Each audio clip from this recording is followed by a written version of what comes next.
ಹಿರಿಯ ಪತ್ರಕರ್ತ ಹಾಗೂ ವಿಧಾನ ಪರಿಷತ್ತಿನ ಮಾಜಿ ಸದಸ್ಯರಾಗಿದ್ದ ಪಿ ರಾಮಯ್ಯ 93ನೇ ವಯಸ್ಸಿನಲ್ಲಿ ನಿಧನರಾಗಿದ್ದಾರೆ. ಬೆಂಗಳೂರಿನ ಮಲ್ಲಿಗೆ ಆಸ್ಪತ್ರೆಯಲ್ಲಿ ಚಿಕಿತ್ಸೆ ಪಡಿತಾ ಇದ್ದ ಪಿ ರಾಮಯ್ಯ ಅವರು ಬಹು ಅಂಗಾಂಗ ವೈಫಲ್ಯದಿಂದಾಗಿ ನಿನ್ನೆ ರಾತ್ರಿ 9 ಗಂಟೆಗೆ ಆಸ್ಪತ್ರೆಯಲ್ಲಿ ಇಹಲೋಕ ತ್ಯಜಿಸಿದ್ದಾರೆ ಅಂತ ಅವರ ಪುತ್ರ ಡಾಕ್ಟರ್ ಬಾಲಾಜಿ ತಿಳಿಸಿದ್ದಾರೆ.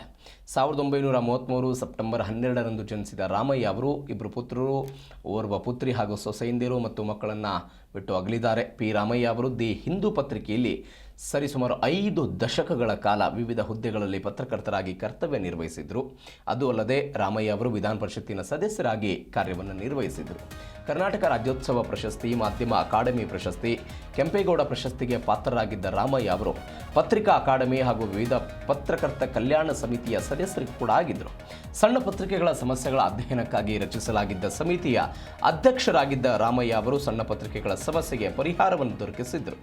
ಸಾರ್ವಜನಿಕ ದರ್ಶನಕ್ಕಾಗಿ ಪಾರ್ಥಿವ ಶರೀರವನ್ನು ಇವತ್ತು ಬೆಳಗ್ಗೆ 9 ಗಂಟೆಯಿಂದ ಸದಾಶಿವನಗರದ ಕ್ಲಬ್ ಸಮೀಪದಲ್ಲಿ ವಾಸವಾಗಿದ್ದ ಅವರ ಮನೆಯಲ್ಲಿ ಇಡಲಾಗುವುದು ಅಂತ ಅವರ ಸೋದರ ಅಳಿಯ ಗಿರೀಶ್ ಲಿಂಗಣ್ಣ ತಿಳಿಸಿದ್ದಾರೆ.